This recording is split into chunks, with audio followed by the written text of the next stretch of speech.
नमस्कार किसान साथियों, हम आज बात करने वाले हैं बढ़ते तापमान में गेहूं की फसल की किस प्रकार देखभाल करें ताकि हमारी गेहूं में पकने में कोई फ़र्क ना आए और हमारी गेहूं की पैदावार में कोई कमी ना हो। इन सब बातों की मैं जानकारी देने वाला हूं किसान साथियों, वीडियो को अंत तक देखना, तभी आपको जानकारी समझ में आएगी। जिन लोगों ने वीडियो को लाइक नहीं किया है वह लाइक कर लें, चैनल को सब्सक्राइब कर लें और ज़्यादा से ज़्यादा शेयर करें ताकि दूसरे किसान साथी भी इस वीडियो के माध्यम से फ़ायदा ले सकें।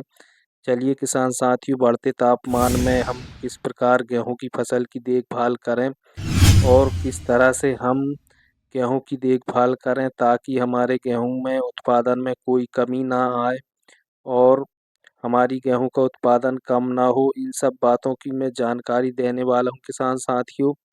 यदि किसान साथियों आपने गेहूं की फसल 1 नवंबर से 15 से 20 नवंबर तक की बुआई की है तो आपकी गेहूं की फसल तो लगभग पक चुकी मान लीजिए, उसमें कोई फ़र्क नहीं आएगा आपकी गेहूं के उत्पादन में। लेकिन जिन किसान भाइयों ने 20 नवंबर से लेके जनवरी तक पछेती बुआई की है, उस गेहूं में यदि हम बात करें तो कुछ फ़र्क आने वाला है किसान साथियों।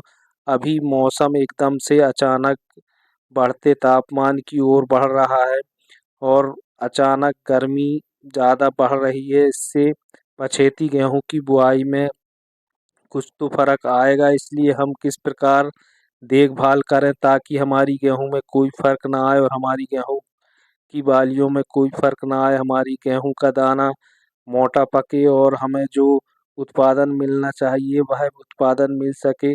इसके लिए मैं कुछ बातें आपसे बताने वाला हूं किसान साथियों। वीडियो को अंत तक देखेंगे आप तो आपकी जो पछेती गेहूं की फसल है इसमें आप उत्पादन में कमी नहीं देख पाएंगे।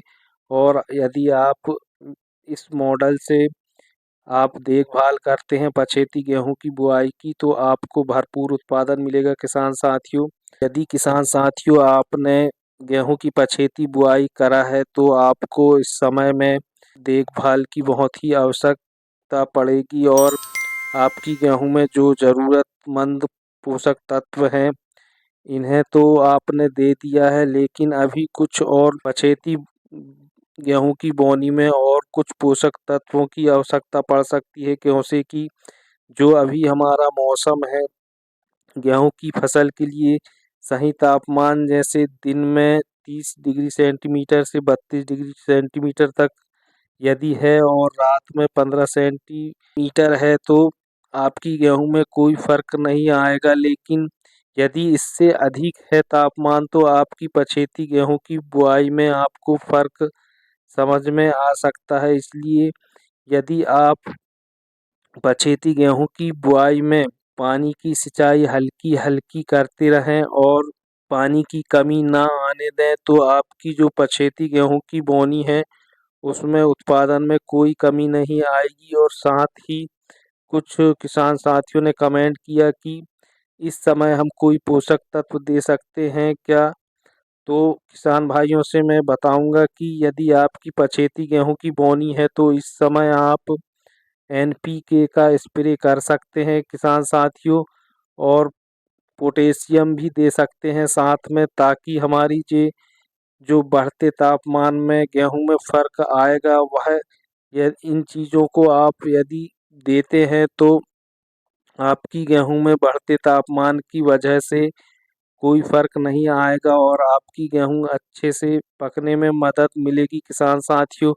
यदि आप 3 ग्राम से 5 ग्राम प्रति लीटर पानी में मिलाकर यदि एनपीके डालते हैं तो आपकी गेहूं में फ़र्क नहीं आएगा और पानी की सिंचाई लगातार करते रहें, 8 से 10 दिनों के अंतराल में पानी की सिंचाई करते रहें तो आपकी गेहूं में कोई फ़र्क नहीं आएगा किसान साथियों। और यदि आप बढ़ते तापमान में यदि पानी की सिंचाई में कमी करते हैं तो किसान साथियों आपकी गेहूं में पकने में फ़र्क आएगा और आपकी गेहूं में जो बालियां हैं उनमें जो दानों का भराव होता है वह कम होगा। इसलिए आपको गेहूं में पानी की सिंचाई करते रहना है और हल्की सिंचाई करना है। आप 8 से 10 दिनों के अंतराल में पानी की सिंचाई करते रहें ताकि आपकी गेहूं में कोई फर्क ना आए। और यदि आपकी अगेती गेहूं की बुआई है तो उसमें पानी की आवश्यकता नहीं पड़ेगी। यदि आपने पछेती गेहूं की बुआई करके रखा है तो उसमें बहुत ही अधिक ध्यान रखना पड़ेगा। पानी 8 से 10 दिनों के अंतराल में पानी की सिंचाई करते रहें। और पानी की सिंचाई के साथ साथ आप NPK का भी स्प्रे कर सकते हैं किसान साथियों। इससे आपकी गेहूं के दानों में कोई फर्क नहीं पड़ेगा और आपकी गेहूं की बालियों में अच्छे से दानों का भराव होगा। दाना आपका चमकदार रहेगा और मोटा पकेगा किसान साथियों। इस तरह से आप बढ़ते तापमान में गेहूं की देखभाल कर सकते हैं किसान साथियों। और यदि आप अपनी गेहूं में पानी में कमी करते हैं तो आपकी पछेती जो गेहूं की बुआई है इसमें आपके उत्पादन में फर्क आ सकता है। इसलिए लगातार पानी की सिंचाई करते रहना है पछेती गेहूं की बोनी में। आई होप किसान साथियों जानकारी समझ में आई होगी। जिन लोगों ने वीडियो को लाइक नहीं किया वह लाइक कर लें, चैनल को सब्सक्राइब कर लें और ज़्यादा से ज़्यादा शेयर करें ताकि दूसरे किसान साथी भी इस वीडियो के माध्यम से फ़ायदा ले सकें। मिलते हैं अगले वीडियो में। नमस्कार।